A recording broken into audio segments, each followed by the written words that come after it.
So we've got to get you out of here. You've got an important meeting coming up. Yeah, next on schedule is a roundtable with John Kerry. That's right. So, by the way, tell him I'm not offended that he didn't come here to Economy Climate. I forgive him. I don't even mind that he didn't respond to my email.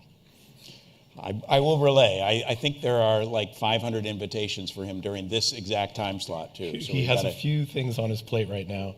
But let's talk about RMI. You recently came out with some research in partnership with the Bezos Earth Fund that was, and we've talked about good news today, we've talked about bad news.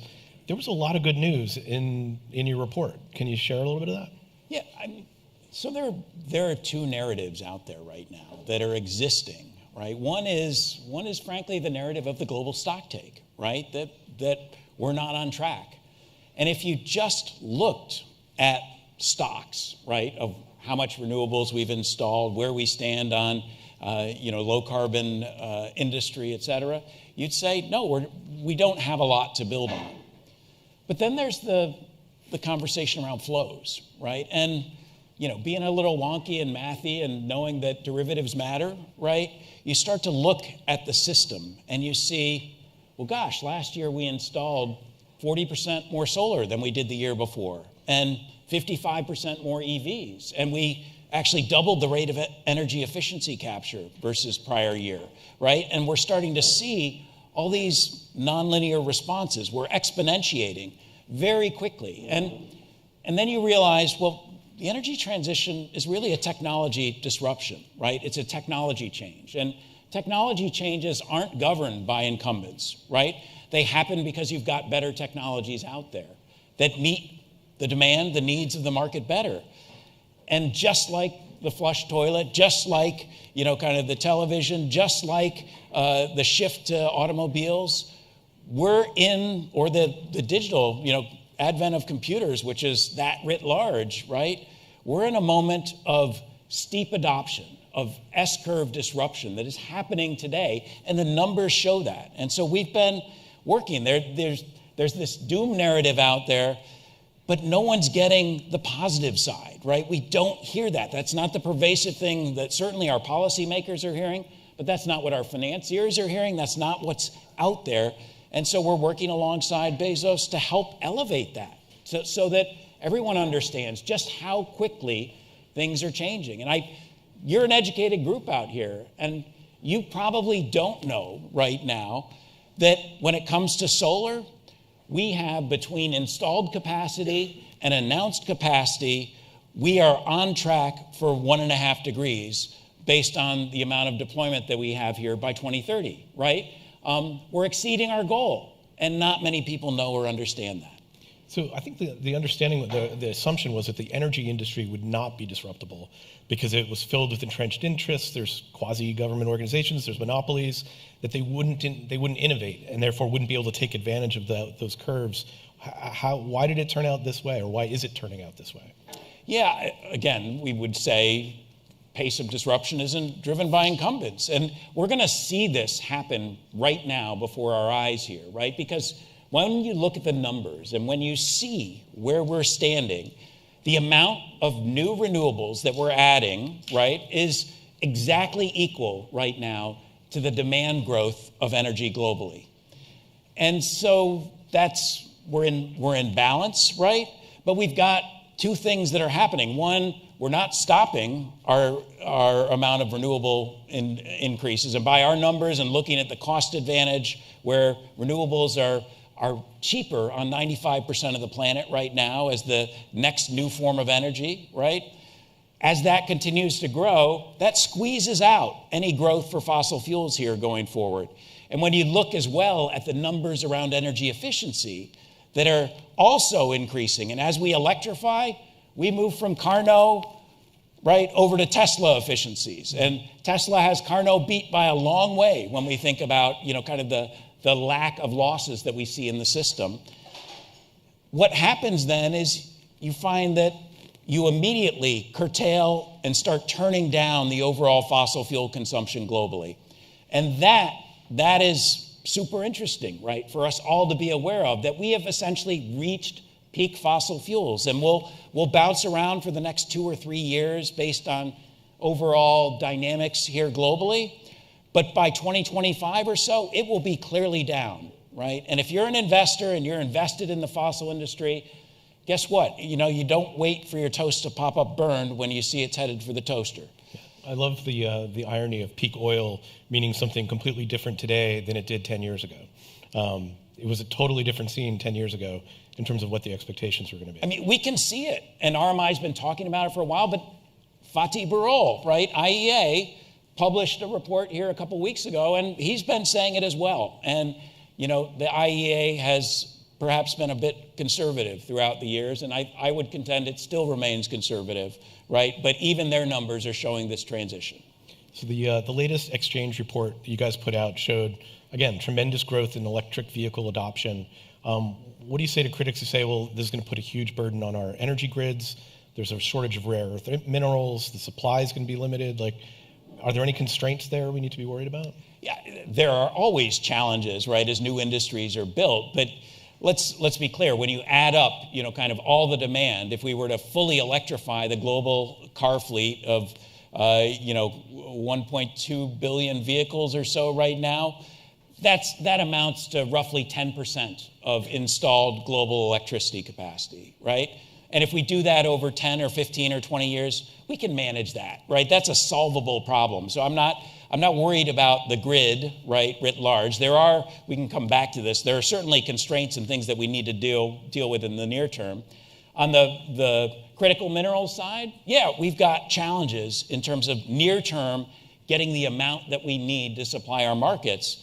But again, this is what financial markets are built to solve. The market responds to supply and demand signals.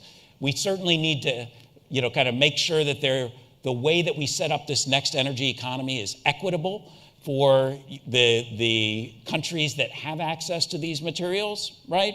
And that will take some innovation and thinking along the way. But when we look at, right, the challenge, we're moving from literally 2 orders of magnitude less material moves through a renewable energy economy than moves through the current fossil fuel economy. And that is huge. So the mining devastation and things that people are projecting don't even compare to the tar sands that we've extracted from, don't even compare to the amount of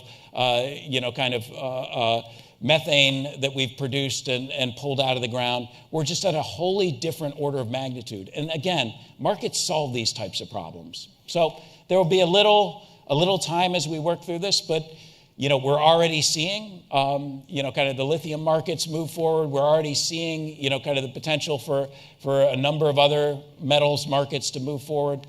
We'll get there. It'll be a couple of years, right, before the response is complete. And we'll keep moving forward from there. The IRA has come up a bunch of times today. A huge amount of money has been allocated. It is now being assigned and being distributed. There's been how confident are you that that's going to be distributed in a way that's equitable, that makes sense, that's science-based? How confident are you that the money's going to go to the right places? Yeah, so it has to go to the right places, right? Because we can't afford to have suddenly, kind of a lot of cylinders out there and stories of mismanaged capital and government largesse, right? And this is an area where RMI is deeply focused. We're working especially along the Gulf Coast in Southern California. We're tracking literally $250 billion of investments between those two geographies. We're working with 19 specific projects, kind of sitting in the middle between investors and corporations and community-based organizations and local government to try and get the right formula that actually balances equity with regional development, that ensures that these are success stories in the end. Now, there have been all different numbers that are thrown out as far as how much. I think we have to only do the stuff that we know is going to win in the end. And it's not, there's enough kind of engagement with community-based organizations right now that if it's not good, it's going to get blocked right away. And corporates are getting wise to the fact that early engagement leads to better outcomes. And you want assured investment timelines, and that requires going slow to go fast, right? So I think I would classify you as an optimist overall, at least given this latest batch of data. what are the blockers? What are the things that worry you? What could derail us from achieving these goals?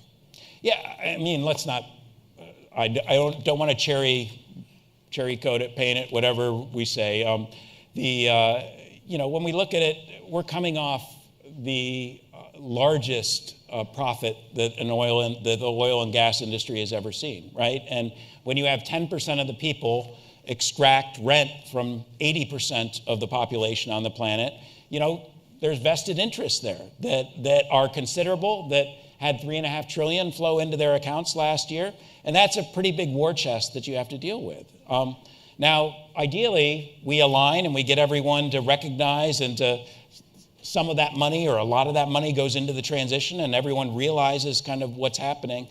But we have to be prepared for significant, kind of pushback from different actors that are not fully bought in.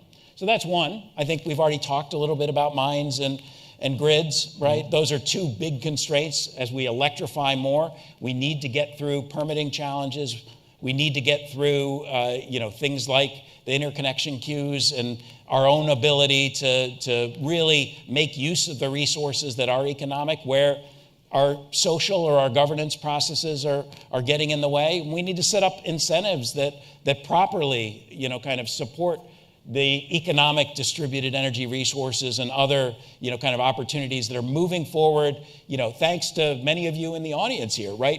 Extremely quickly at the pace of entrepreneurs and innovation as opposed to the pace of government and regulation, right? And those are the things that worry me. And those are the things that RMI, is uniquely positioned to kind of put our acupuncture needles into and try and smooth the system and help things to flow more easily. If this is a relatively sophisticated audience, obviously people who care about climate, is there an ask that you would put out there that a way for them to participate and to get involved and to put their finger on the needle here? Yeah, I do. I started with the narrative because I do believe the narrative is important. And so if I could enlist you all, right, it is about moving all of your friends, everyone that you're talking to, from the narrative of stocks to the narrative of flows, right? From where we are to where we're going based on those derivatives of change, because that's what we've got to watch. That's what makes the returns. That's what ultimately stimulates everyone's innovation capacity to really drive for new solutions. When you see, kind of that prospect of the hockey stick or that prospect of the rapid growth, and it's there. It's there in so many areas. Whether we look at it, I've talked a lot about renewables, but hard to abate. There are all sorts of super technologies coming forward, from green cement, from hydrogen and electrolyzer capacity, from kind of new control systems that are being added. I was just over in India last week, and I had a chance to tour what our team would say is probably the most efficient building in the world, right?